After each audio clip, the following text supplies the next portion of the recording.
She found him collapsed on frozen concrete, surrounded by a pool of black ice and darker blood, clutching 2 car seats, where 2 8-month-old babies stared back with wide, terrified eyes, anchoring him to the living. He was dying, and he was aiming a gun straight at her chest. The November rain hadn't let up for hours, that relentless kind that turned Chicago's warehouse district into a mirror of slick asphalt, and shadows sharp, cold, and unforgiving. Rachel Monroe had been delivering since early afternoon. Her stomach was empty, her bank account negative, her body aching in secondhand sneakers. One last order, one last stop. That's all it was supposed to be, until she stepped onto the loading dock, until she heard the crying, until she saw the man slumped in the dark, whispering through clenched teeth, "Leave, or die." She should have run. She should have called the cops. But instead, she stepped forward and everything in her life changed. Because that man wasn't just bleeding, he was being hunted. And those babies, they were the reason powerful people were willing to kill anyone in their way. Rachel Monroe was nobody. A med school dropout. A broke delivery driver. A ghost in a city that didn't notice her. But that night, she didn't vanish. That night, she became something else. She became the only reason they survived. If you are listening to this and feel that the story touches something quiet and unspoken inside you, take a moment to subscribe to our channel, to like and share this video, so we can continue bringing heartfelt stories every single day. And if it is not too much to ask, tell me where you are watching from, and leave a comment below so we know which corner of the world this story has reached, because we treasure every word you share with us. She knelt in the rain, her knees numbing through the thin fabric. Her hands were trembling as they touched the man's blood-soaked arm. The metallic scent of iron mixed with rain rose thick in the air, but Rachel forced herself to endure it. He was still alive, though his breaths came in broken gasps and his eyes were glazed. The gun was still pointed at her, wobbling weakly in his hand, but his gaze no longer carried a threat. It was a plea, unspoken, yet unmistakable. "Help me, help my children," she spoke softly, each word measured as though soothing a wounded animal. "I know you're afraid, but I won't hurt you. I won't call anyone. I only want to save your life, all right?" A moment of hesitation, then the gun slipped from his hand, clattering against the freezing concrete. That was the signal she needed. She quickly slipped the weapon into her jacket and turned to the 2 crying babies, a girl and a boy. Their faces were red from cold and hunger, but they were alive. Rachel tore open her delivery bag, wiped their cheeks with dry tissues, then pulled off her hoodie and draped it over their car seats. It wasn't enough warmth, but it was better than nothing. She turned back to the gasping man, only now seeing clearly the blood soaking through his black shirt, spreading in a dark bloom from the left side of his abdomen. There was no time. She lifted his shirt, a gunshot wound, angled to the side. Maybe it had missed the aorta, but it was still extremely dangerous without immediate care. Rachel bit her lip, pulled the hair tie from her wrist, and used it as a makeshift tourniquet to slow the bleeding. She opened her wallet, took out an old, yellowed medical student card, and stared at it for a second as if reminding herself, "You once knew how to save a life. Do it. Don't hesitate." She tore a clean delivery towel in half, pressed one part against the wound, and wrapped the other around his waist. Her hands were covered in blood, but her mind fell into a cold clarity. Rapid breathing, but not in respiratory failure. Pupils still reactive. He was still here. Not yet. When she looked up, his eyes met hers for the first time, truly seeing one another. Not the gaze of a wounded man, not the gaze of a criminal, but the gaze of a desperate father terrified to the bone, yet refusing to collapse because of the 2 tiny lives beside him. "My name is Rachel," she whispered. "I don't know who you are, but I won't leave you here. Don't close your eyes. You're not allowed to die." The man nodded faintly, his body beginning to shiver with the onset of fever. Rachel tested the weight of his shoulder. He wasn't heavy, but he was nearly unable to stand. She searched the bag beside him. Only water, a few diapers, and a spare magazine for the gun. But no documents, no identity. No one knew who he was. No one except her. In that moment, she pulled the 2 car seats toward herself, took the car keys from her pocket, and whispered, "If you want to live, you have to trust me, all right?" There was no reply, but when she slid his arm over her shoulder and began to lift him, he did not resist. One step, then another. Blood continued to seep, but his will was stronger than the wound. Beneath rain that cut like knives, Rachel led 3 strangers out of the dead warehouse. She did not know that she was stepping into a dark labyrinth where life and death were no longer divided by law. but by trust and blood. The rain still had not stopped when Rachel drove out of the old industrial zone where, less than 30 minutes earlier, she had faced a stranger pointing a gun at her. Now he lay in the back seat, his head resting on her empty delivery bag, his face pale, his breathing rapid. The two babies lay beside each other, wrapped in her jacket, already asleep from exhaustion. Not a siren, not a police car followed, but the sense of danger pressed against the back of her neck like a nameless shadow. The car turned into a narrow alley, puddles of mud and rainwater pooling under the tires. A 5-story aging building emerged in the darkness, silent like a forgotten concrete block amid the crowded city. Rachel exhaled. She had never brought a stranger here, and certainly never a shot man with 2 babies, but now was not the time for right and wrong. She had to act. Every step up the stairs was a battle of the soul. The building had no elevator. Her apartment was on the 3rd floor. 38 steps. She had counted them countless tired evenings after work, but never had they felt this long. She slung the backpack over her shoulder, hid the 2 car seats in the shadows behind the dumpster, praying they would stay quiet, then wrapped her right arm around Michael's waist to drag him up first. Pulling him forward step by step, his feet dragged across the floor, blood dripping into dark, wet streaks along the stairs. She dared not turn on the stairwell light, fearing the neighbors. Only the dim street lamp filtered through the window, casting weak light on his ashen face. At the 12th step, she felt his arm slip from her shoulder. Michael nearly collapsed. Rachel clenched her teeth, lifted him again, bracing against the wall for a second, then returned to haul him up with both hands. Sweat streamed down her spine, soaking the shirt beneath the blood-stained hoodie. She did not know where the strength came from. Maybe from the faint breaths at her ear, maybe from the thought of the baby girl waiting below, or maybe from a hidden corner of her soul she believed long dead, where the instinct to care and compassion still smoldered, waiting for a chance to live again. At the 24th step, a door creaked open. Mrs. Harris, the neighbor on the 2nd floor, peeked out, broom in hand. Rachel turned quickly, eyes pleading. "Please don't ask. Please don't see." But Mrs. Harris only nodded silently and closed the door without a word. No one in this building liked trouble. Rachel knew that, and tonight she was grateful for it. At the 37th step, Michael crumpled. Rachel slid down with him, her knee slamming hard into the stairs. She bit her lip, tears streaming from pain, but still pulled him up with her whole body. Apartment number 36 appeared before her. Trembling hands fit the key into the lock. The door opened. The familiar darkness welcomed them in. She dragged Michael inside first, then returned for the 2 babies. The door closed behind her like a silent period ending the shortest yet heaviest journey of her life. In that darkness, as all outside sound faded, leaving only the breathing of a dying man and the pounding of her own heart, Rachel knew she had crossed a line. No one forced her to cross it. Not for money, not for honor, but for one single reason. She could not turn her back on life, even the life of a stranger, even the life of someone the whole world wanted dead.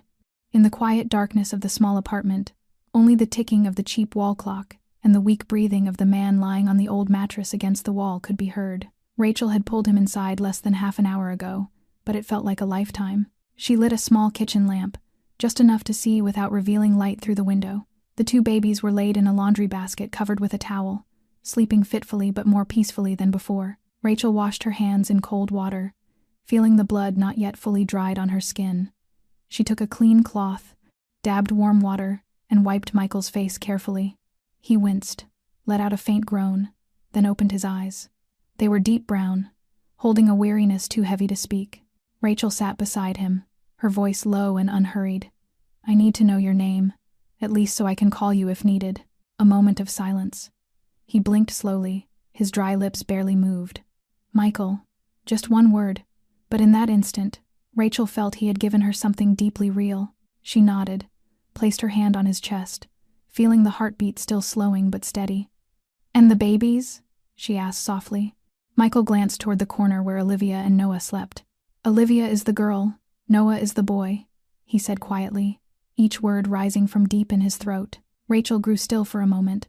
The names were so ordinary, so innocent for a situation so impossibly extreme. She nodded, whispered them back as if engraving them into memory. Olivia, Noah. From now on, she would be the one to call them each day until the truth surfaced, or until someone came to claim them and finish everything. Michael said nothing more. She knew he held many things he could not or would not say. She did not ask. She had studied medicine, had trained in emergency rooms where people arrived with stories broken, hidden, shredded by circumstance. Sometimes not asking was the first kindness she could offer. When dawn broke, Rachel stepped outside with 2 trash bags and wary eyes. The stairwell was silent, but near the second-floor door, it cracked open a narrow slit. "Mrs." Harris looked out again, her gaze sharp but not cold. Rachel forced a small smile. "I have relatives visiting from Michigan, 2 little ones and their father. They missed their bus and need to stay a few days. I hope that's not a problem." Mrs. Harris said nothing, only nodded and closed the door again.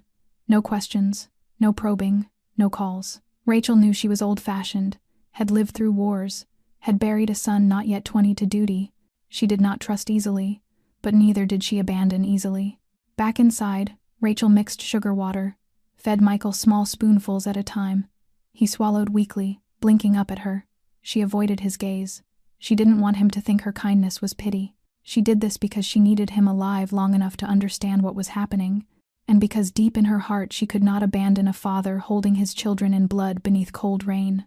That night, for the first time in many months, Rachel did not feel like a drifting invisible shadow. She had a secret, a purpose, and 3 lives depending on her to survive. Even if only for now, she was no longer invisible in this city. She was Rachel Monroe, and she had stepped into a story that had never been given a beginning. Rachel set a pot of water on the stove and heated it until steam clouded the kitchen glass. The narrow room grew even more stifling with the mingled scent of dried blood, disinfectant, and the damp mold of long, unpainted walls. She sat beside Michael, the pale yellow light falling over his face, now white as paper. She removed the makeshift bandage from the night before and carefully cleansed the wound with saline. The bullet had passed through soft tissue near the lower abdomen, missing bone and the aorta, but without proper sterilization, infection was inevitable. Rachel exhaled slowly as she changed the dressing, forcing her hands not to shake. Her hands were used now to steering wheels and delivery bags, no longer as steady as during her student days and hospital training, but the instinct remained even sharper now because a real life lay before her. When the wound was carefully rewrapped with clean gauze and temporary medical tape, Rachel leaned back against the wall, her eyes never leaving Michael. He slept, but not deeply. His breathing was heavy, and the slight movement under his eyelids showed he was drifting. She poured herself a glass of water, sipped in small swallows, struggling to stay awake. The wall clock showed nearly 2 in the morning. Outside, the rain had eased. A strained, colorless silence draped over the apartment, making every small sound feel too loud. Suddenly, Michael stirred. A faint groan slipped from his throat. Rachel bent down and whispered, "Michael, are you all right?" But he did not answer. His eyes stayed closed, his facial muscles tightening as if wrestling with some memory. Then he began to whisper, at first broken sounds without meaning, then a name, and another. Hannah, Jiwan, Daniel.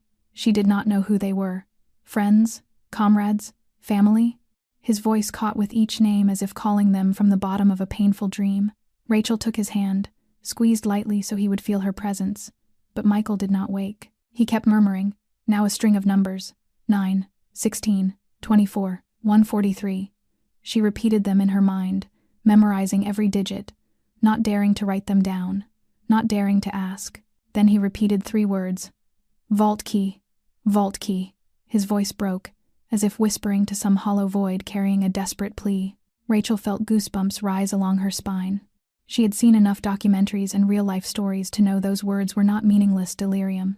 They carried weight, as if everything revolved around them. A key, a vault, a secret worth killing for. She remained motionless long after Michael fell silent again, a new fear swelling inside her. Not fear of the man lying here, but fear of what had driven him to this. Fear of what lurked behind the whispered names, the numbers, and those 2 seemingly harmless words. Vault key. She repeated silently, then looked toward the 2 sleeping babies. The peaceful small faces of Olivia and Noah were a bitter contradiction to what surrounded them. Rachel stood, pulled the blanket up over Michael's wound, then turned off the light. But she did not sleep. She leaned against the wall, her eyes never leaving the window. Tonight she had taken another step into something she did not yet understand, but instinct told her there would be no way back, and the only thing she could do now was keep Michael alive until morning. Dawn filtered through the curtain seam, slicing golden streaks into the lingering dark. Rachel sat unmoving on the old sofa, her back aching after a sleepless night. Michael was still asleep, his breathing labored but steadier, his forehead beaded with cold sweat. She rose slowly and walked toward the corner where his backpack and jacket lay. She did not want to do this, but doubt had grown heavier with every hour since he whispered the names and numbers the night before. Vault key. Even without knowing its exact meaning, Rachel's intuition told her there was something on Michael that others would kill to obtain. She pulled the zipper, her heart pounding as her hand brushed cold metal. A handgun, safety off. A full magazine, not surprising, yet chilling. At the bottom of the bag she found a heavy palm-sized object wrapped in soft leather. She opened it, a small square metal case with a combination lock. No label, no logo, no clear markings, but it was clearly not ordinary. She turned it over. On the underside, a row of finely laser-etched numbers she did not understand, but enough to know it was valuable. Rachel stood, placed the gun and the case back into the bag, and zipped it shut. In her mind, every possibility unfurled. If he was a criminal, he might be fleeing after a failed job. If he was a victim, his enemies must be terrifying. Either way, by hiding him and the 2 children, she had crossed a line she could not return from. Rachel looked at Olivia and Noah. The babies still slept, lips softly suckling the air as if dreaming of a warmth they could no longer live in. She imagined leaving, taking the backpack, calling a car, abandoning everything, disappearing from the city, starting over somewhere far away where no one knew her. But the image of the 2 children rose in her mind like an accusation. No one else knew this. No one else heard their cries in the rain. No one else carried Michael up 38 steps on trembling shoulders. She was the only one here, the only one who could protect them. And strangely, fear had left her. Only one feeling remained: responsibility. Not from kindness, not from morality, but because now, if she let go, those 3 lives would vanish as if they had never existed. She stepped back to Michael. Checked the wound. It still seeped lightly but showed no sign of infection. His lips moved. He did not open his eyes but whispered something she did not need to hear. She had decided. At least until she knew who he was, why he was hunted, and why these 2 children were bound into something dangerous enough to draw blood. Rachel pulled the blanket over him, stood, and walked to the wardrobe. She opened it and hid the gun in the deepest corner behind boxes of old books. She glanced at it once more, took a deep breath, and closed the door. No one would find it unless they tore the apartment apart. She was no longer the anonymous delivery woman, no longer the girl running from her past. From this moment, she was the only one standing between life and death for 3 human beings, and she chose to stay. As the hazy morning light slipped through the thin curtains across Michael's pale face, he stirred faintly. Rachel was seated beside him, holding a glass of water and gauze soaked with antiseptic. When she saw his eyes open, she leaned down, her voice gentle, as if afraid to fracture the fragile line between life and death. "You are awake." He blinked several times as if dragging himself from a heavy dream. She lifted his head and brought the glass to his lips. He drank in small sips, then looked around, his unfocused gaze sliding toward the 2 babies still sleeping peacefully in the corner. She held his eyes, no longer hiding her doubt. "Michael, I cared for you all night. I saw the gun. I saw the box in your bag. I need the truth." She did not shout or accuse, yet every word pressed upon his chest. Michael gave a small nod, closed his eyes briefly like a man stepping through an irreversible door. "They will not stop," he said softly. "Whether I live or die, they will keep hunting what is inside me." Rachel did not look away. "What is it?" He was silent for a long second, then lifted his shirt, exposing along his side skin marked with a thin, pale scar.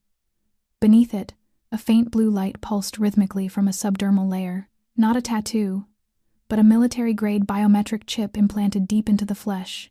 Assets, information, access codes, everything is inside me. Not digital, not on paper. A system designed so it cannot be stolen without this very body. Rachel went still. "You mean all of it is implanted in you?" He nodded without emotion. "But not only me. To open the core vault, there must be 3 segments. One is in me. The other 2 are in Olivia and Noah." She could hardly believe her ears. "Are you saying you implanted chips into the bodies of your own children?" Michael shook his head, his voice dropping lower. "One of them is mine. The other is the child of my most loyal protector. She died to save them. They are the final 2 pieces." Rachel stepped back, her mind spinning with the fragments laid before her. "So who are you? Why are you carrying these children only to be hunted like this?" Michael met her eyes without defenses left. "I once had power, a lot of money, but I trusted no one. I believed that by dividing the information into 3 parts bound to 3 different people, I could keep everything safe. But I was wrong. One of us betrayed the others. They killed the third and then hunted me and the children. Rachel felt her heart race. So now they are after the babies for the final code? She looked at Olivia and Noah, unable to accept that 2 tiny, innocent lives now carried a secret powerful enough to decide the fate of many. Michael nodded hoarsely. No one can unlock the whole without one of the 3. But if they capture me and the children, they will have everything. She did not know when she had sat down. The room suddenly felt smaller, colder than ever. Rachel felt as though the world had begun turning on an axis she never chose to step onto. Yet now she stood at its center, holding the final key to a nightmare. When she looked into Michael's eyes, she saw not only fear but something deeply human, a plea, an apology, and a trust he had no one else to give. Rachel clenched her hands, a decision forming within her, slow but unyielding. She could not turn back, not after all she knew, and especially not while the innocent children lay there, never choosing the burden the world now wanted to tear from them.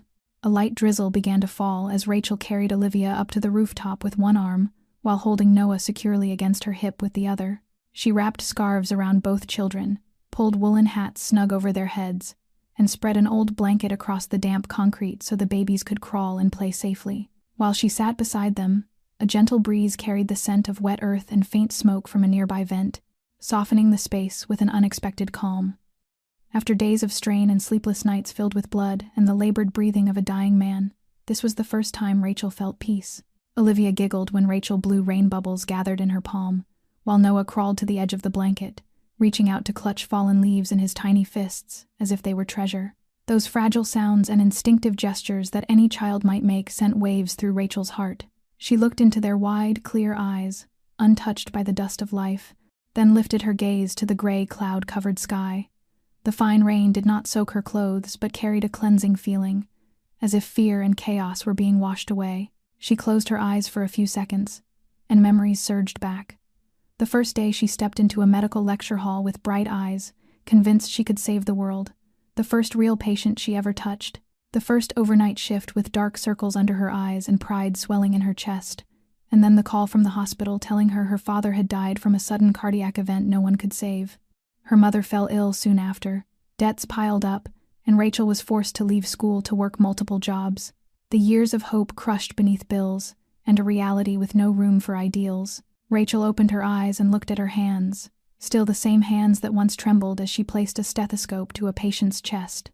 Now holding Olivia's small hand, gripping a life she had not given birth to, had not raised, yet felt bonded to as flesh and blood. She was no longer a medical student, no longer carried the dream of a white coat. But this morning, in the gentle rain, she felt she was doing exactly what she always wanted to do, saving lives. Not with credentials, not with titles, but with presence, and with the choice not to turn away when someone needed her. Noah crawled closer, offering her a small, cold, wet stone, like a gift from a wordless world. She laughed, wiped his hands, and slipped the stone into her pocket, keeping it as a reminder that the smallest things sometimes carry the deepest meaning behind them. The rooftop door remained slightly open where Michael lay downstairs, temporarily safe. Yet she knew nothing lasted forever. Today's soft rain might be calm, but the storm was quietly gathering somewhere she could not yet see. Still, this moment was real. Olivia's laughter, Noah's tiny hand, the steady heart beating in her chest. Rachel Monroe was no longer a silent shadow drifting through the city. She was the one these 2 lives now leaned on, and for the first time in many years, she felt her worth return, not because of what she had once studied, but because of what she now dared to choose. When Olivia and Noah fell fast asleep after an afternoon of play on the rooftop, Rachel gathered the laundry, wiped the floor, and cleaned the remaining traces of blood around where Michael rested. She quietly entered the room, checked his wound, then sat beside his worn jacket and backpack, intending to take his phone to check the battery and recharge it in case of emergency. Noah, sitting on the floor, reached out and grabbed the phone, gurgling as he tried to put it in his mouth. Rachel gently took it back, wiping the drool. But the moment she turned it over, the old scratched plastic phone had no passcode, yet inside there were no social media apps, no contacts, no call history, no messages. Everything was eerily empty, like a device meant only to exist. Rachel frowned, turned it over, removed the back cover and the battery to check the memory card, and in that instant, She saw a small chip cleverly fixed between the casing and the battery. It was not an original phone component. There was no doubt now. A tracking device. She sprang to her feet, her heart pounding in her chest like she had brushed a live bomb. How long had it been? How many days had she unknowingly let a signal transmit from inside her own apartment? If they were tracking it, they likely already had her location. It was not a question of if they would come, but when. She did not scream. She did not let panic take control. Rachel drew a deep breath, quickly gathered the phone and tracker, slipped them into her jacket, and carried them out. It was already night. Cold wind swept in after the afternoon rain, making the alleys around the building darker still. She moved swiftly to the nearest corner, where a public trash bin and an abandoned street cart stood. She looked around, certain no one was watching, then dropped the phone into a storm drain where filthy water carried debris toward the river, leaving no trace. On the way back, Rachel felt as if a hand tightened around her chest. She had little time, maybe hours, maybe only minutes. She burst into the apartment like a gust of wind without waking Michael or the children. She opened the closet, pulled out 3 backpacks, and began packing essentials. Warm clothes, thick coats, fever medicine, a first aid kit, the hidden cache beneath the mattress, formula bottles, diapers, wet wipes. She took the gun from the wardrobe, removed the magazine, checked it again, and slipped it into the side compartment of the largest pack. Every movement decisive, as if she had done this many times, though in truth it was the first time she had ever prepared to flee real danger. She glanced at the clock, her mind racing through escape routes. She could not use public buses, too easy to track. She had no private car. Uber and taxis left digital trails. Maybe she would have to walk through the industrial zone to the old station, then catch a suburban train if she was lucky enough not to be cut off. She returned to Michael. He still slept, his breathing heavy but steady. She bent down, whispering almost to herself, "If they have found the signal, we cannot stay here any longer. Not with you and the 2 children." Olivia stirred in sleep, her tiny hands reaching toward Rachel as if searching for familiar warmth. Rachel tightened her grip on the backpack strap, her eyes hardening. She did not know where she was going. She did not know what lay ahead, but she knew one thing with absolute certainty. If they stayed, all 4 of them would die, and she would not let that happen. The apartment door had barely begun to open when a soft knock sounded. 3 taps, measured and deliberate. Rachel froze in the hallway, one hand still gripping the unzipped backpack. She cast a quick glance toward Michael sleeping fitfully and the 2 children in their makeshift cradle of sofa and pillows. Her other hand slid behind her back, touching the gun hidden in her jacket, and she moved toward the door, keeping her voice steady. "Who is it?" An elderly woman's voice came from outside, so familiar it startled her for a moment. "It is me, Harris from next door. Open the door, child. I need to speak with you." Rachel slowly drew back the latch, opening the door just enough to see the silver-haired woman in a thick gray sweater holding a large paper bag.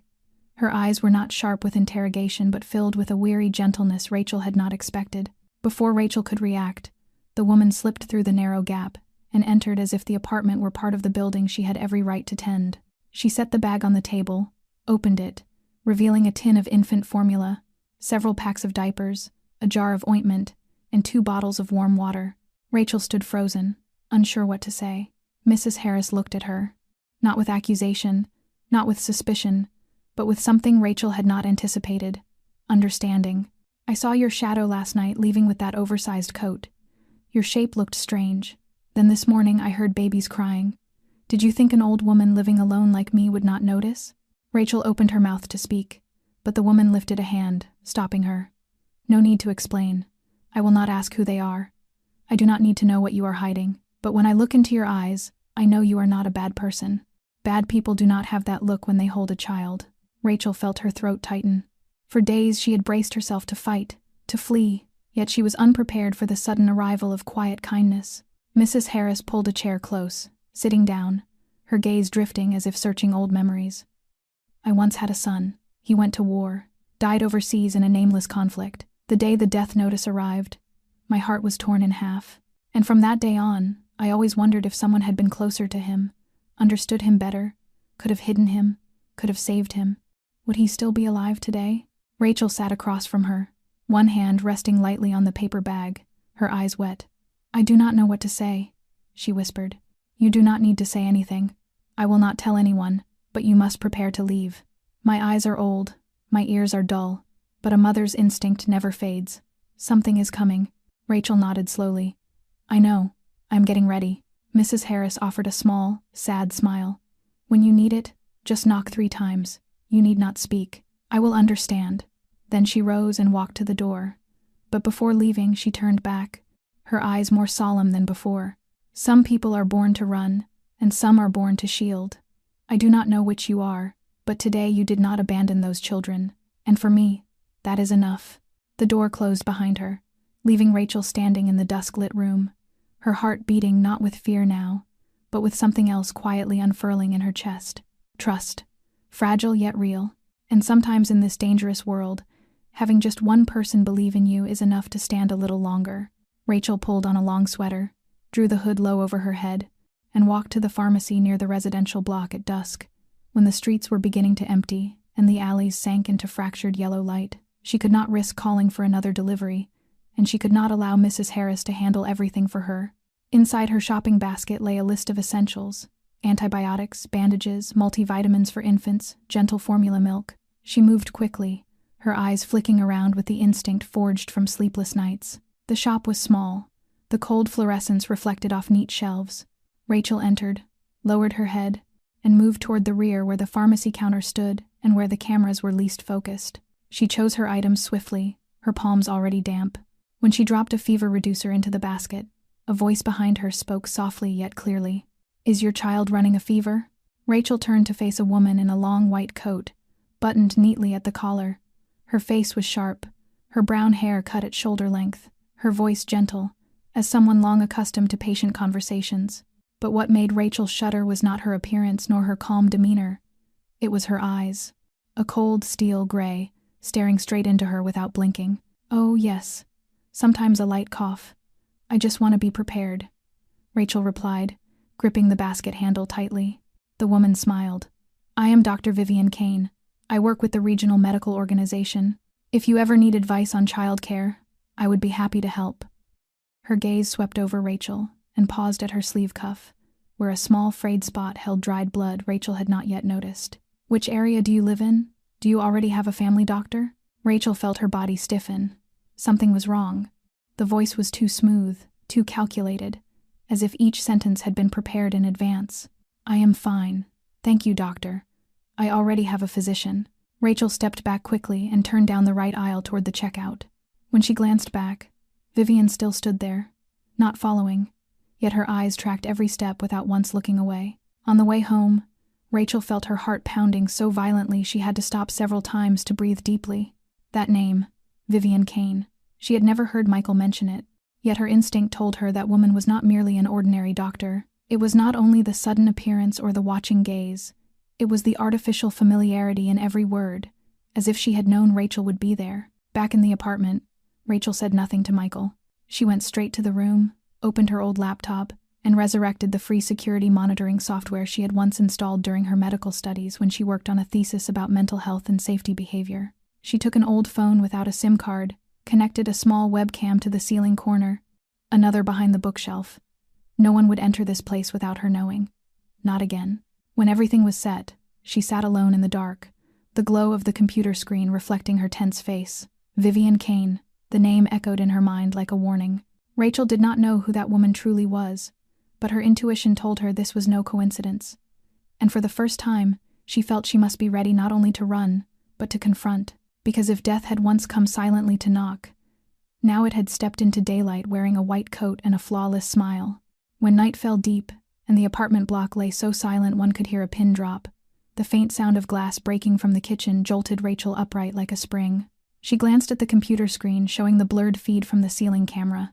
A figure had appeared in the kitchen, tall, moving with ghost-like quiet. Her heart slammed against her ribs as Rachel rushed to Michael, shook him awake without explanation. His eyes opened instantly, sharp, cold. He asked nothing, only looked at her and nodded. The 2 children slept on, unaware in the corner of the nightmare drawing near. They moved swiftly toward the kitchen cabinet where she had hidden the gun, but the silent footsteps were already closing in. There was no time. Rachel shoved a kitchen knife into Michael's hand while she grabbed the adrenaline syringe she kept in case Olivia went into shock. The man emerged from the dark hallway like a phantom, carrying a dagger that caught the dim light. He said nothing. He did not need to. His intent was murder. Clean, fast, without trace. Michael lunged to intercept him, throwing his body as a shield. But the sudden movement tore at his internal stitches, causing him to stagger. He couldn't fight. The attacker easily slammed him into the wall with a single brutal shove, fresh blood bursting through the bandage. The attacker spun toward Rachel, but she did not retreat. She ducked, sidestepped behind him in a heartbeat.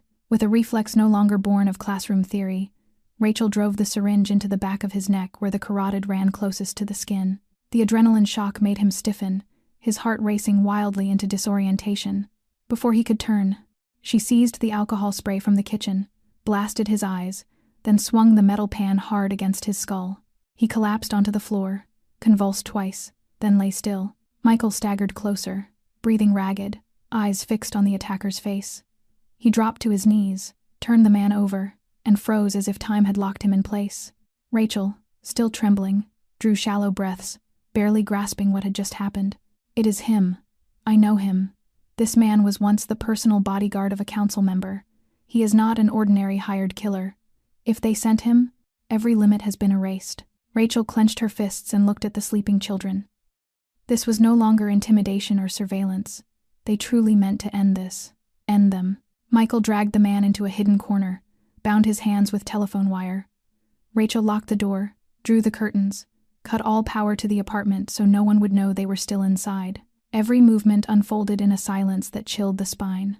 When it was temporarily over, Rachel sank to the floor, her hands still trembling, but her eyes were no longer the same. No longer the vague fear of the early days, but the clarity of one who now understood the game and accepted her step into it. Michael sat beside her, blood seeping through the old bandage. She turned, wiped it gently with her sleeve, and spoke low like a vow. Next time we will not only wait, we will prepare, and we will survive at any cost. In the small, dim room that had once been only a refuge, now the first front line of a war without declaration, Rachel, from a fugitive, had become one who would defend to the end. After the intruder was tightly bound and hidden in the spare room, Rachel and Michael faced each other in the flickering light of a handheld flashlight.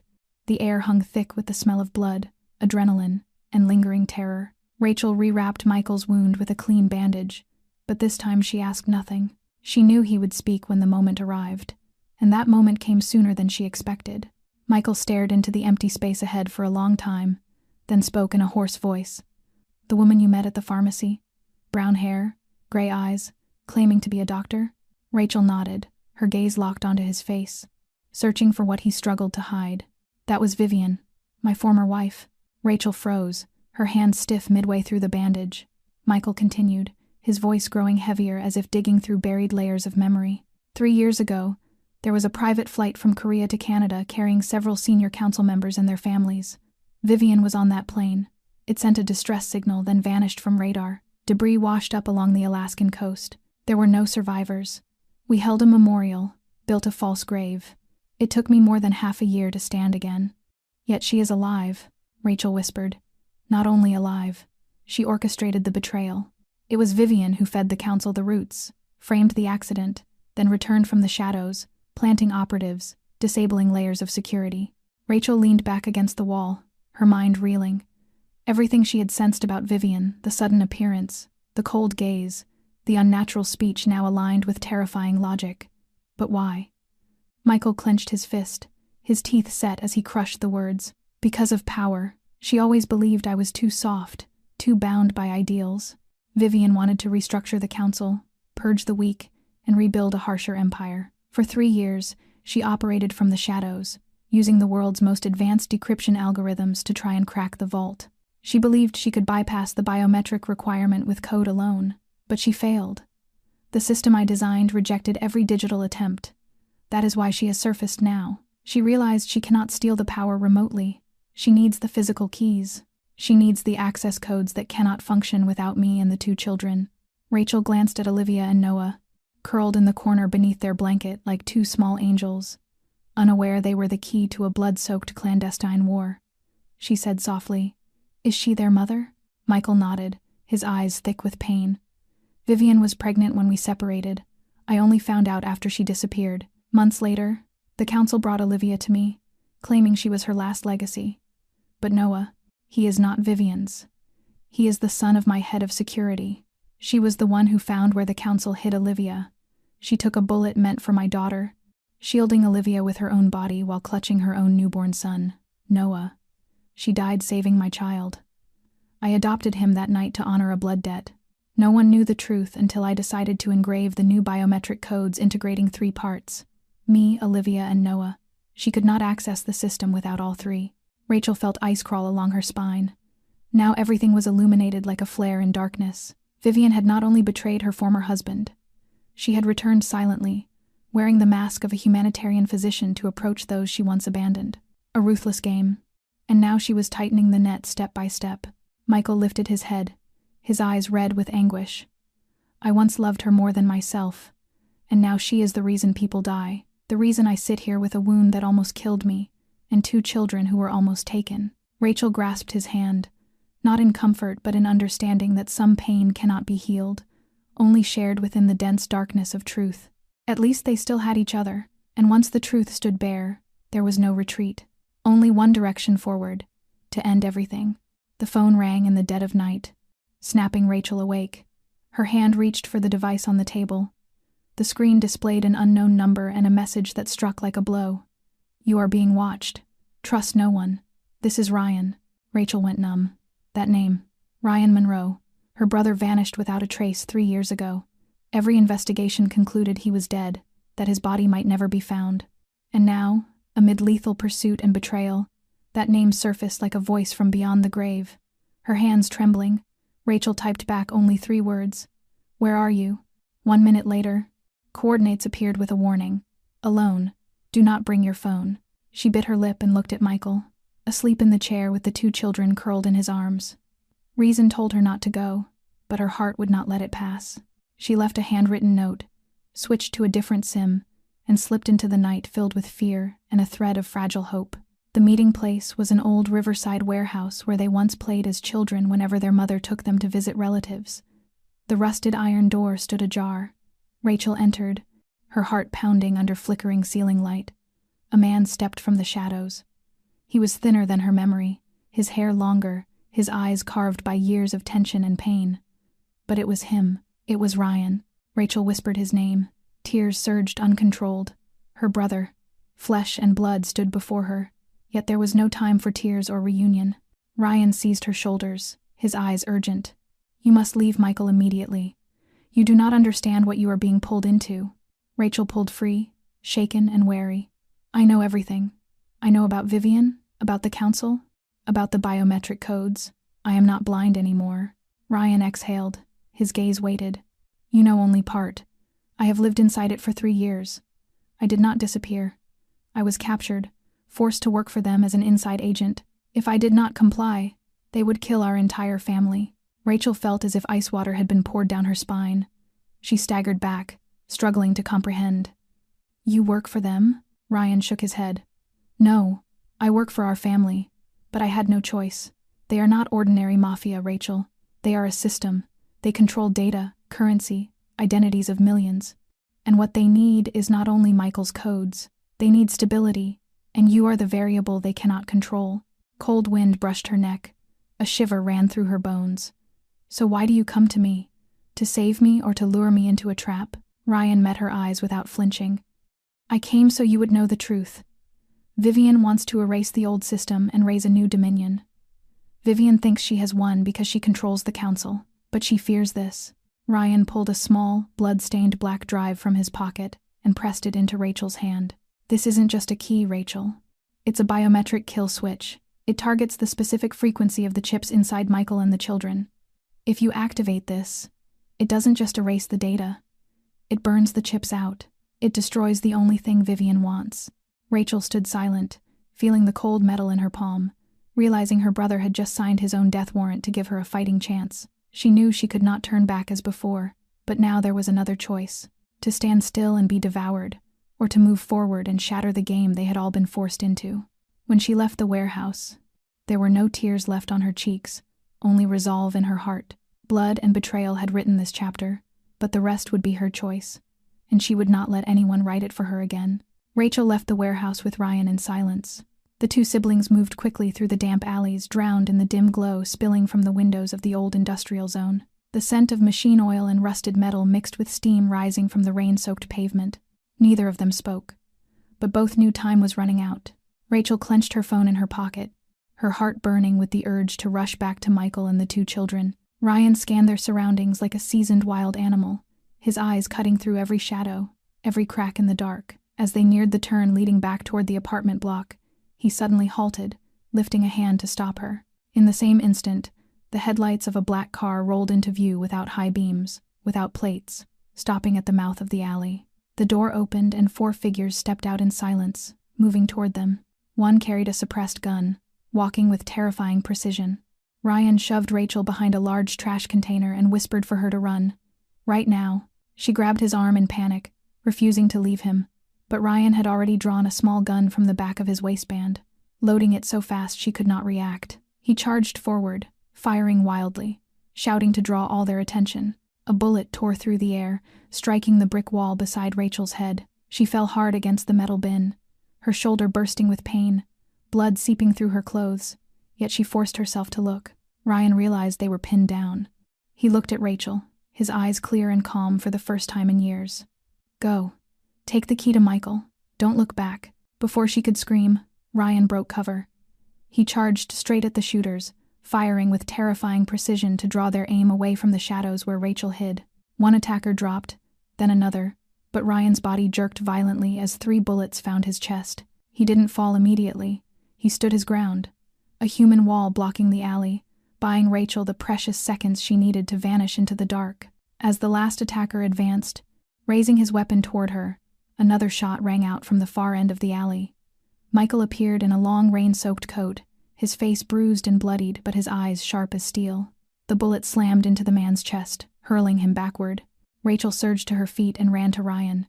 He was gasping, blood spilling from the corner of his mouth. He reached for her hand, his eyes still soft with the same gentleness she remembered from childhood when she used to hide candy in his pockets. He whispered in a broken voice that she must live for all of them, and not let his death be meaningless. Michael pulled Rachel away from Ryan, holding her as she screamed without sound. There was no time for grief. Sirens wailed in the distance, meaning someone had sounded the alarm. Michael half-dragged, half-carried her out of the alley, across deserted, slick streets, both their hearts hammering as if about to shatter. When they reached shelter behind an abandoned building, Rachel collapsed, her entire body shaking with shock and pain, her shoulder still bleeding, but she no longer felt her body. Only the invisible hollow torn through her chest where Ryan's name had been ripped out without warning. Michael held her tightly in silence, knowing no words could soften such loss. In the dark, only the relentless patter of rain on rusted tin and the broken breathing of a woman who had just lost the final piece of her family remained, and who was now becoming something she had never imagined, the last survivor bearing all the secrets that remained in the thick fog blanketing the outer district. Rachel sat across from Michael in the abandoned room, her eyes red but unflinching. They buried Ryan at dawn without ceremony, without candles, only a deep pit behind a small church and a whispered farewell. Now pain had turned into rage, and rage into resolve. Michael spread a map on the table, marking a location by the river once the hidden coordination center of the council, a place without cameras, without signal, where only those with true power could enter. Rachel looked at him, her voice low and decisive. They would no longer run. Michael met her gaze as if to be certain she understood the cost. If they went in, they might never come out. She nodded. But if they did not, Vivian would never be stopped. He fell silent for a moment, then gave a small nod. The only agreement capable of changing everything had to be made at the point of origin. They prepared in quiet. Michael took the black drive Ryan had given them and connected it to his laptop. His fingers moved rapidly, rewriting the command lines. He wasn't implanting a new chip. He was changing the rules of the game. "I am linking the kill switch to your biometrics, Rachel," he said, his voice steady. "From this moment, the destruction sequence will only respond to your fingerprint and your heartbeat. If they kill you, the code locks forever. If they torture you, you have the power to burn the entire fortune to ash. You are no longer just a guardian. You are the trigger." They moved out in silence. Inside the Riverside building, the council sat already around the long ebony table, the most powerful figures of the underworld, Russians, Chinese, Latin Americans all present. And at the head of the table, Vivian stepped forward like a queen, returning to her throne, wearing a fitted black suit, her hair pulled high, her pale gray eyes gleaming with metallic cold. Rachel walked straight ahead without hesitation, without bowing. She said she had come to offer a bargain, not to beg. She revealed the device carrying a copy of the system kill code. If any of the 3 keys was forced into unauthorized access, the system would automatically trigger total erasure of all data and the financial architecture behind the council. Michael stood silently behind her, his eyes never leaving Vivian. Rachel continued. She wanted 2 things: that the children be protected and no one harm them, and that the entire operational structure of the council cease its tradition of internal killing and assassination to preserve power, or she would destroy everything. Mocking laughter rose from several men behind the table, but Vivian remained silent, studying Rachel as if weighing whether this small woman truly dared to do what she claimed. At last Vivian curved her lips and asked, "What if I refuse?" Rachel did not blink. "Then I would end Vivian's reign. Starting here and now." Silence fell over the room for what felt like eternity. Then one scarred council member stood, declaring they had lost too much to blind ambition, and agreed with Rachel. Another rose, then a third, until only Vivian remained seated. Her gaze shifted from disdain to glacial cold. Finally, she stood and left without a word, her stiletto heels striking the wooden floor like blade cuts. When the door closed behind her, Michael gently squeezed Rachel's shoulder. She said nothing, only exhaled as if pulling herself back from a cliff. They had placed everything on the table: blood, pain, and trust, and this time, at least, they had won a chance for innocent lives, and that was enough to go on. They believed it was over when they stepped out of the riverside chamber, believing that the agreement of 3 key council members would open a path to survival. But they had forgotten one thing. Vivian Kane had never allowed anyone else to finish a story for her. When Rachel and Michael returned to the apartment and found Olivia and Noah sleeping peacefully on the sofa, the doorbell rang. 3 short chimes, 1 long. The old signal only Michael and Vivian knew. He instantly pushed Rachel behind him, one hand settling on the hidden gun. When the door opened, Vivian stood there in a black evening gown like morning silk, her lips blood red, her eyes like mirrors reflecting nothing but emptiness. Behind her stood 2 men in dark suits, silent as specters. She entered without invitation, as if the 3 years of disappearance had never happened, as if this were still her home. Rachel backed away, her grip white on the chair edge, her eyes tracking Vivian's every movement. Michael stood between them, his voice hoarse, asking what she wanted. Vivian did not answer at once. She circled the room, pausing at the small photograph of Olivia and Noah, her lips curling. They were still alive, a miracle. Then she turned back, her eyes cold as a blade drawn from ice. She had come to give one final choice: hand Rachel over, hand over the biometric code, and she would spare his daughter. Michael's fist clenched. His voice hissed that Olivia was their child. Vivian shrugged as if it no longer mattered. The girl would live, but if he refused, she would not target him.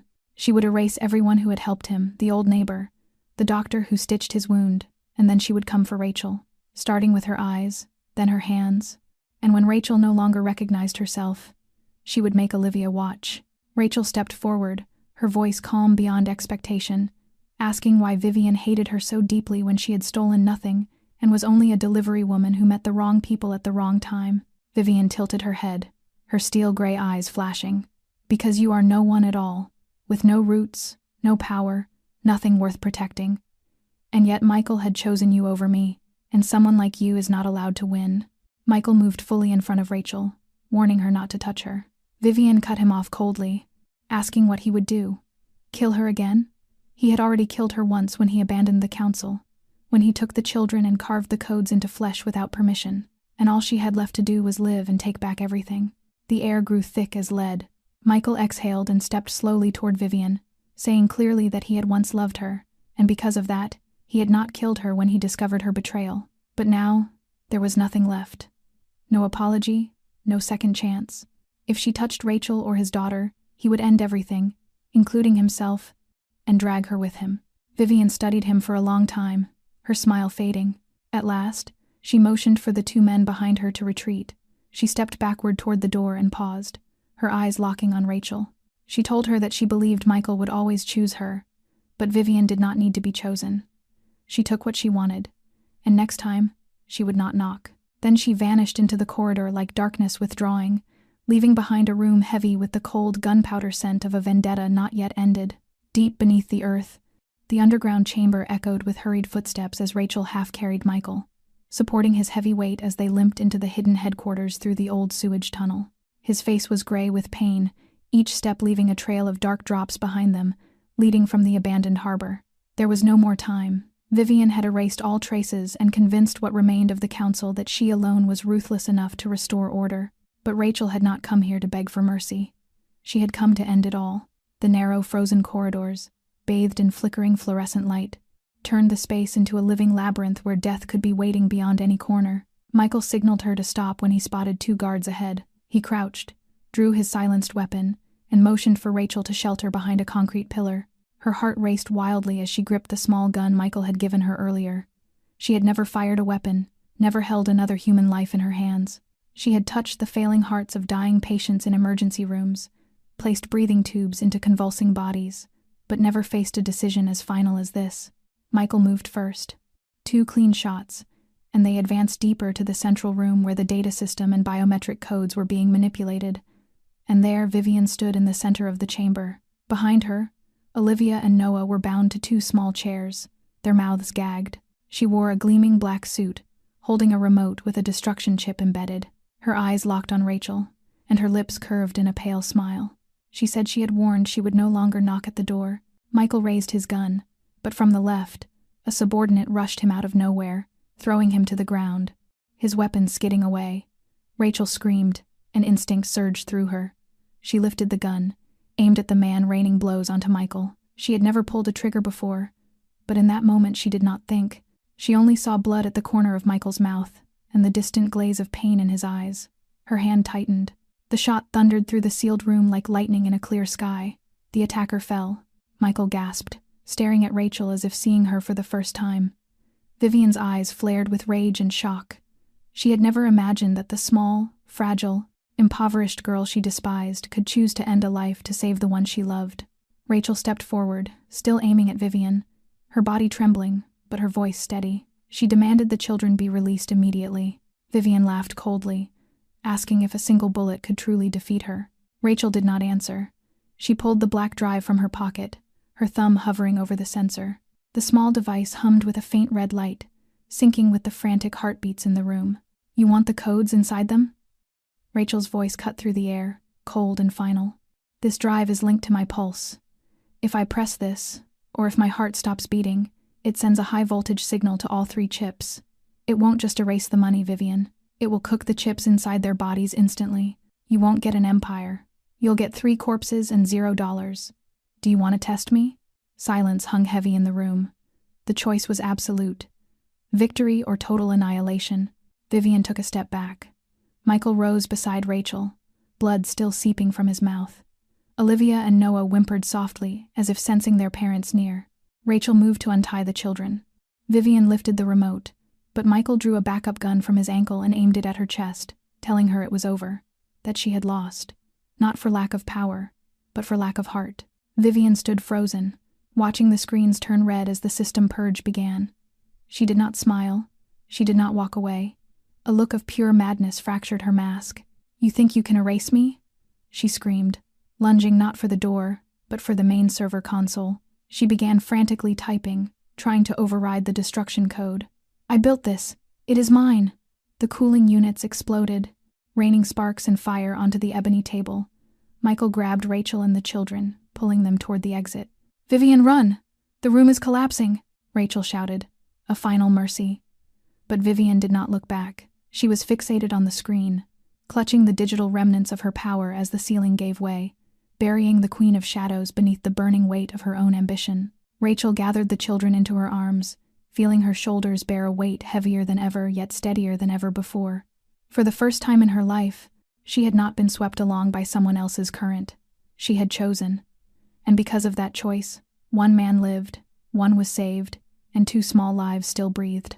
The news of the incident at the underground headquarters spread like wildfire, though no concrete evidence existed, no bodies, no records, only whispers of a swift internal purge that erased the council from within.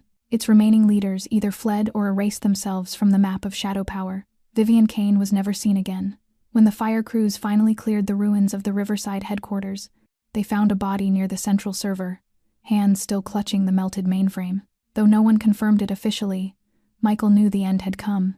Yet no crown accompanied that victory, only a ring of ash upon the heads of those who survived. Michael, once holding more power than a mayor in the underworld, now possessed nothing but a torn coat and a scar trailing from shoulder to hip. He refused to return to any place tied to power or money, choosing instead to remain beside Rachel and the children, living quietly in shadow to protect the last precious thing he had. Rachel, meanwhile, could never return to who she once was. She was no longer the delivery girl struggling to survive day to day. She was no longer the medical student who quit midway through a single mistake. She had crossed the boundary between life and death, had seen the true nature of hearts, of evil, and of sacrifice. And from the ashes, she rose not as a hero but as the sole keeper of the key that everyone coveted yet no one trusted enough to hand over. Under a false name, Rachel Monroe became the legal guardian of Olivia and Noah, and the only person holding the final copy of the biometric code tied to the underground financial system the council once controlled.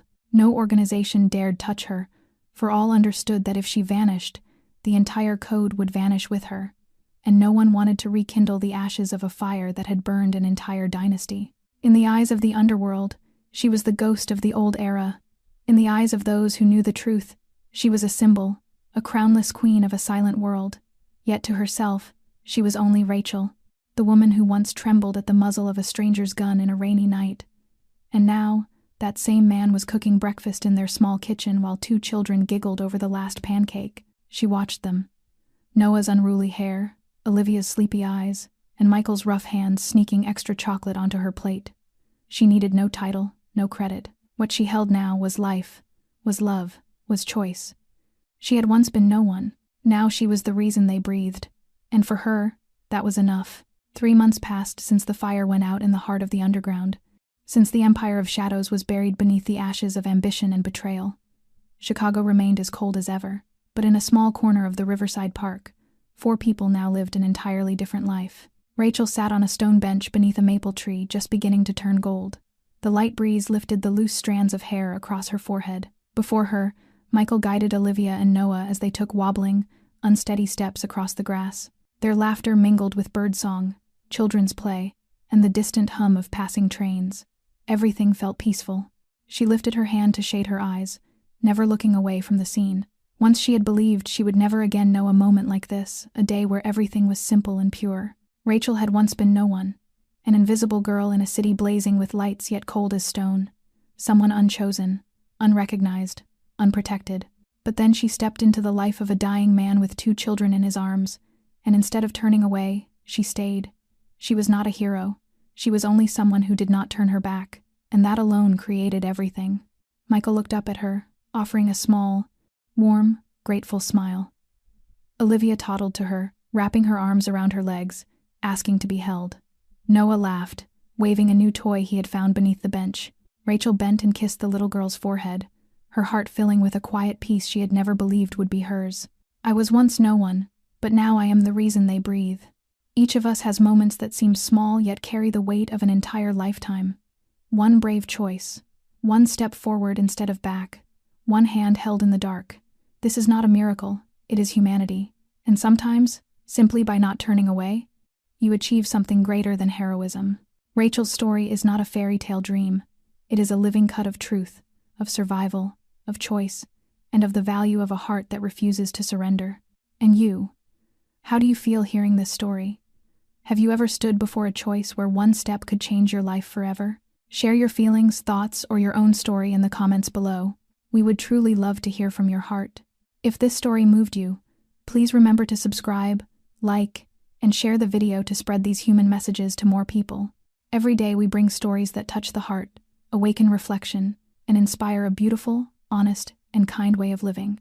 We will see you again in the next video, where another story will begin. We wish you and your loved ones strength, peace, and a life lived fully in every moment. Farewell, and until the next video.